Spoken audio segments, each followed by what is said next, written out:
Today's featured car of the day is a 1970 Plymouth Cuda with a 440 and a TorqueFlite automatic transmission. This one was in Limelight, which one of the high impact colors that Plymouth had back in 1970. Tell you what, it caught your eye about a mile away, as bright as it was. Definitely won't lose it in a parking lot, that's for sure.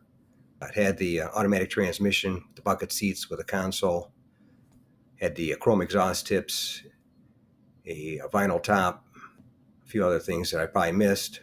Like I said, it was definitely an attention grabber, that's for sure. If you wanted to get attention, this is definitely one of the colors to get. Speaking of the colors, did a little research on the internet. There's one website did a breakdown of the colors, and they're accounting for just about 90% of the cars that were made.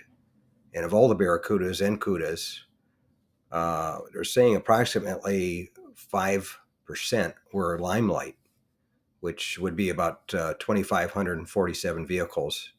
So if you had another 10% to that, less than 3,000 of them were this color. So it's pretty rare in with any engine combination on any of the cars that had the high impact color of Limelight. So it makes it a pretty rare bird. As far as the Barracuda goes, 1970, that was the first year for the new design for the Barracuda. And then the Cuda model was the high performance version. You get that with the 340, the 383, the 440, and then the Hemi, of course.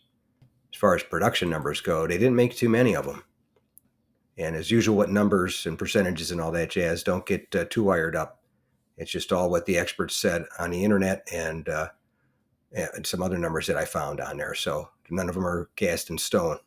They're all just somebody's guesstimate or best guess. Let's put it that way. But they said that there were 48,867 total Plymouth Barracuda production for 1970. And out of that, 16,710 were Cuda hardtop coupes, 548 Cuda convertibles. And this one being a 440 4-barrel automatic, they made 618 automatic 440 4-barrels in the coupe hardtop and 28 convertibles with the 440 4-barrel automatic. If you made it to the end of the video, thank you very much for watching. I appreciate it. If you can share this video and my channel, Car Finder, with a friend, or share it on your group page if you have one, I would appreciate it. Otherwise, thanks for watching, and we'll catch you on the next one. Thanks again for watching. I appreciate it. And by the way, here's a couple of videos of the 700 plus videos that I have on my channel, Car Finder. This will take you over to my page, and you can take a look at any of the videos that are there that look good to you. But thanks again for watching, and we'll see you on the next one.